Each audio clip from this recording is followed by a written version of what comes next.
Hello there, I'm SMDBZX and welcome back to the 5th part of What If Ash Was a Competent Trainer.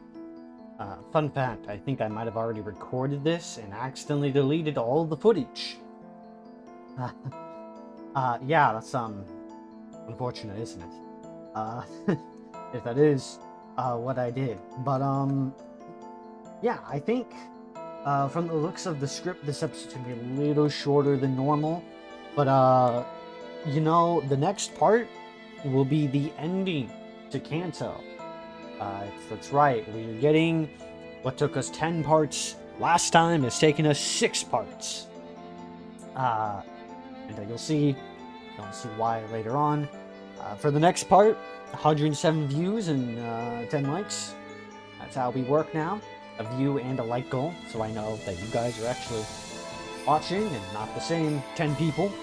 You know, as much as I love you same 10 people who are with me all the way, you know, I need people to actually watch my series. So, you know, apologies for that, but, you know, just business, I guess. Unless I really like a series, in which case I'll probably continue regardless if you guys like it or not. But, yeah, catch you next time, and I hope you enjoy this installment. KETCHUM approaches Sabrina's gym. He switched Squirtle out for Mischievous, and he had 2 bug types. Oh, one of them was a fighting type, so that was less helpful. Ash enters the building and prepares to fight Sabrina. At first, everything seems normal, until Sabrina turns out to be batshit crazy. Ash starts off with his hair grass as Sabrina sends out Abra. With its weak physical power and weakness to pin missile from Heracross, it was swiftly defeated. Next, Sabrina sends out Kadabra. Kadabra uses a powerful Psychic attack, knocking Heracross away. Heracross gets up and uses Horn attack, but then Kadabra uses Recover. Heracross uses another pin missile. Before he could finish the attack, Kadabra used Psychic again, along with another Recover. Ash then uses his Scyther, which he has not done outside of training in the series so far, even though he's had it for so long. So he was pretty worried. But Scyther pulled his weight. He started with a powerful Fury Cutter, doing more damage with each hit. As Kadabra uses Recover, Scyther uses Quick Attack and interrupts the healing, and finishes it off. Sabrina then uses Alakazam. Its Psychic attacks were much stronger, and its speed was higher. Scyther was able to get some strong hits in, but just like Heracross, it was defeated. However, while the damage was being healed by Recover, the Pokemon's stamina was not. These Pokemon were not very physically strong or fit. Ash sent out his Mischievous, another Pokemon he hasn't used before. He was extremely worried about Mischievous's performance. However, he soon came to realize that Alakazam's Psychic attacks had little to no effect on the Ghost. And when Ash figured that out, he went on the attack with the flurry of Astonish Hex attacks. Alakazam didn't stand a chance. Next, Ash goes to the nearby Celadon City. Fun fact before we continue, I actually forgot to write in the Celadon gym when I was writing this originally. And yeah, so this paragraph was added after I finished the script. That's just a little fun fact for you to add into the video, but let's continue. Ash doesn't offend the perfume since he has no reason to go into the perfume in this what if. Like the perfume shop, I mean. His team should be pretty obvious.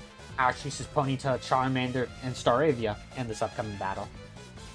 Considering Charmander's performance in canon, it's safe to say this battle also goes pretty easily into Ash's favor. Ponyta would struggle slightly due to its poor aim, but makes up with it using Flame Charge. And of course, Staravia has the speed and flight advantage. Ash ends up winning with only Charmander being KO'd, and overall, it being a very good match. With the Soul Badge and Rainbow Badge in his possession, Ash KETCHUM runs to a rut. For now, he has to make it to Cinnabar Island. And since we're still around here, let's discuss something. Just something I wanted to mention, because I discussed it afterward, like, not after the video, but like, before I wrote the script. And that is the Safari Zone. Safari Zone is an interesting thing, because there's 1 of 3 ways you can do it when writing a Pokemon What If. Either you have Ash catch a incompetently low amount of Pokemon, you have Ash catch 30 Tauros, or you have him catch a bunch of Pokemon he's not going to use. Either way, I don't think any of these are a good idea. Look at the last What If, right? The original Competent Ash, where Ash's Pokemon, like, doubled. And he never ended up using most of them throughout his journey, because he had no reason to. So that's just something I wanted to bring up real quick. In the future, we won't be going to the Safari Zone unless it is plot relevant, or Ash would realistically do it. If this is a problem for you guys, well, there's a comment section down below. Let me know why it's a problem, and I will think about changing this. So anyway, Ash makes his way to Cinnabar Island. Things more or less go the same as his canon, up until Blaine's gym.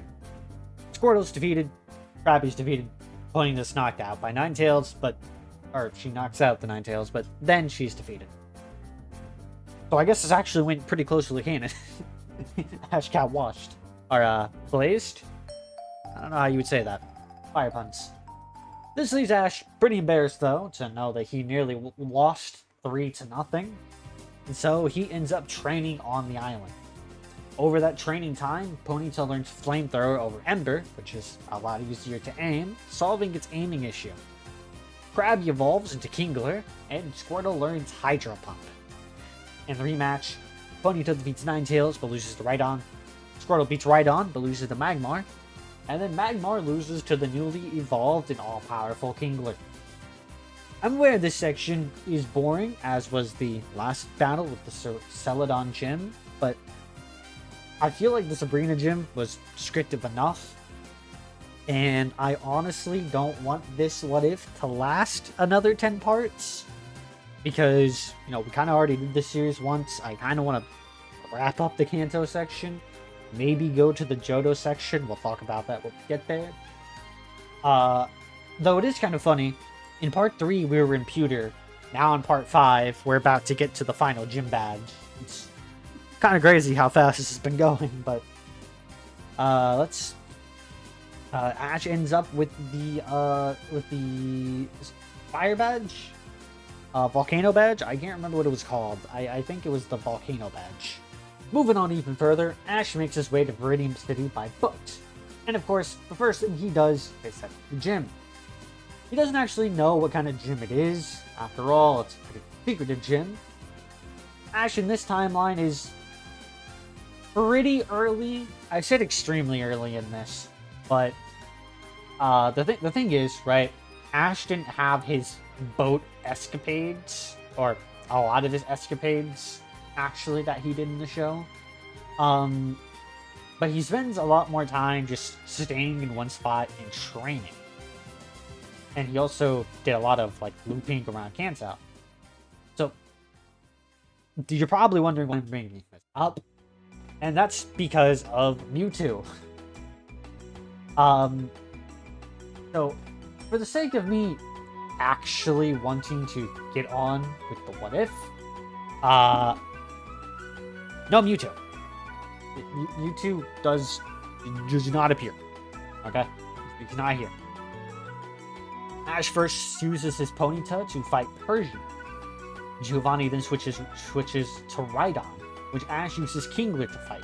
Another easy win. Giovanni would then send out Kangaskhan. Ash sends out his Bulbasaur, but it was easily overpowered by the large motherly Pokemon. Ash then uses his Ponyta, who is able to fight it. During the fight, Ponyta shines brightly and evolves into a Rapidash.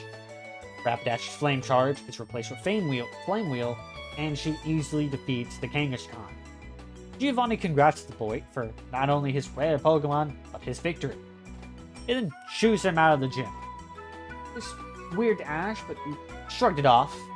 Not his problem anymore. And to cut things short, but save room for the next episode, we skip all the shenanigans of Ash training.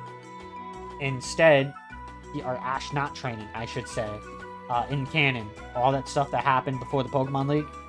Basically, he actually spends time training. And to pull up the changes, I'll actually pull up cards. Or I plan on making cards. We'll have to see. I might just tell you in the next episode of all the changes in Ash's Pokemon. And that's it for this episode. Thank you for watching. I've been SMDBZX, and I'll catch you next time. Remember, 107 views, 10 likes. I expect you to hit that goal. Thank you. Goodbye.